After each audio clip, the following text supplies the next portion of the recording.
A couple weeks ago, I made a short film and I uploaded it to this YouTube channel. And the thing about how I filmed it was that I only filmed it using one light, besides a couple occasions where I used like a small light to act as a screen in the frame. But other than that, it was just one light mainly. Now this video isn't sponsored at all. Nobody sent me this light, but I used the Smallrig RC-60B, I'm pretty sure it's called that. So I decided to make a video about everything I learned while filming with only one light and how you can do it better, make it look better, just be more efficient, everything like that. Also, I'm using that Smallrig light right now as this key light, but you don't have to use that. You can use whatever light you want to use, even those like $50 Amazon ones. I actually have one in the description if you want to check it out. It's called like the Mount Dog Softbox lighting kit. There are tons of cheap, affordable options. I'm just using this one because I recently got it and I like it a lot, but you can use whatever you want, whatever fits in your budget. So my first tip is to really replicate a light source. Try to find something that you want to replicate, that you want your light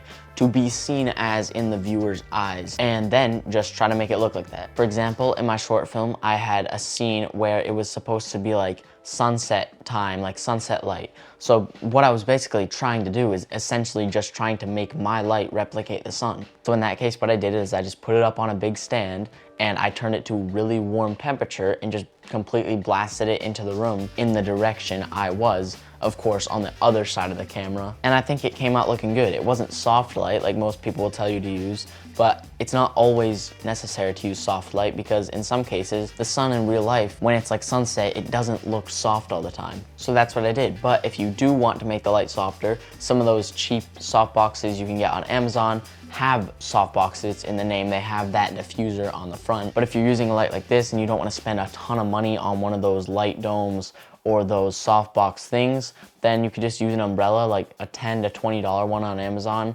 Usually it'll be able to stick into the stand somewhere or the little adapter they have. And that's exactly what I'm doing right now and what I did for some shots in my short film. And that only ups the cost a tiny bit, but it helps the light a lot if you want it to be softer and the shadows to not be as harsh. So that's my first tip, basically like replicate the sun or replicate a light. Choose a motivation and then try to stick with it. My second tip would be to bounce light. And I think this is really important because I just started recently doing it, but it's so beneficial, especially if you don't have a lot of light to work with. You don't realize how much extra light there is laying around that you can bounce back into your scene. So you could, of course, buy one of those expensive panel things, whatever, I don't even know, some stores sell those.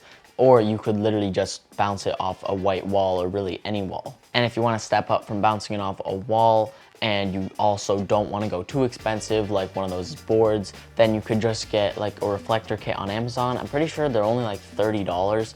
I've been thinking about buying those. I don't know why I haven't yet. They're extremely beneficial. I've seen videos, but I mean, I'd recommend them from what I've seen. So you could definitely do that too. Basically, the whole purpose of bouncing light is either to diffuse it or to just fill in a large space with just even lighting all around. Because when you think about it, if you have one light and you shine it towards your subject, it's gonna be really limited in the space it can fill up, and it's only gonna be like very in one spot unless you have a diffuser or a big diffuser. I'll show an example on screen right now. I actually did this recently because there wasn't a lot of space to make the light further away to make it fill more space, so I just turned it towards the wall, bounced it off, and it ended up looking pretty good, at least in my opinion. And a bonus, I won't have any B-roll to show you over this because I've never really done it, but if you use reflectors outside, that can really help the sun like become way softer on your face or on your subject's face. All you have to do is take one of those reflectors and like put it low down, say the sun's shining your subject, and then you put it low down.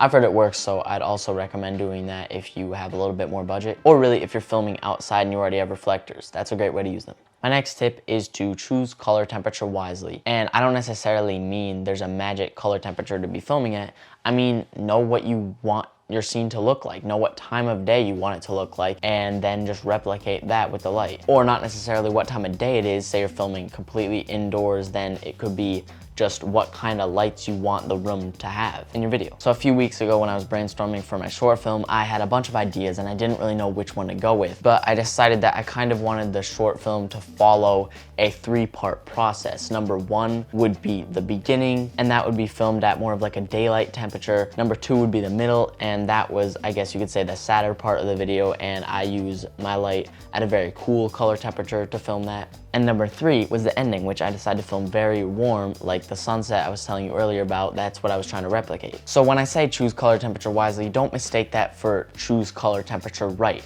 I didn't say to do it right because there's really no right way. Doing it a right way is really only doing it as it makes sense, which is how you should always be doing it. Know what mood you want the video to have beforehand, and especially when you only have one light and that one light is driving the whole scene. You need to know exactly what color temperature you want to use. Okay, I think I've wrapped up all the points I had about like light and how to film better with only one light, but now I'm going to talk about the light I use, which is the Smallrig RC-60B. So I'm just going to quickly talk about some specs of the light, what comes in the box, stuff like that. So the light comes in this case right here. I actually probably show it on screen. It's pretty nice. And as far as what comes in the box, first of all, there's this handle right here. I'm actually just going to show you guys right there. So that's what it looks like. Nothing special, but it is pretty decent, as the tripod thread on the top and on the bottom. It also comes with a reflector you can put on the light. And it's this V-mount battery holder, or really any battery / power bank holder. I've actually used it with a power bank before. So you just pull this up, it just kind of clips onto the back of the light. It also comes with cords in the box and a mount for mounting it onto a light stand. And last of all, of course, the light itself. And in case you were wondering, you probably weren't unless you're a nerd, but the 60 in the name RC60B stands for 60 watts of power, which practically speaking, I don't even know what that means. I think it means it's like better or something. And as I said before, I'm not gonna give you nerdy specs about the light as far as how bright it is. It's just bright. I've used it. I know it's bright. So you're just gonna have to trust me on this one, unless you just wanna look up on ChatGPT or Google, which you can do right now. The color temperature range is 2700 to 6000.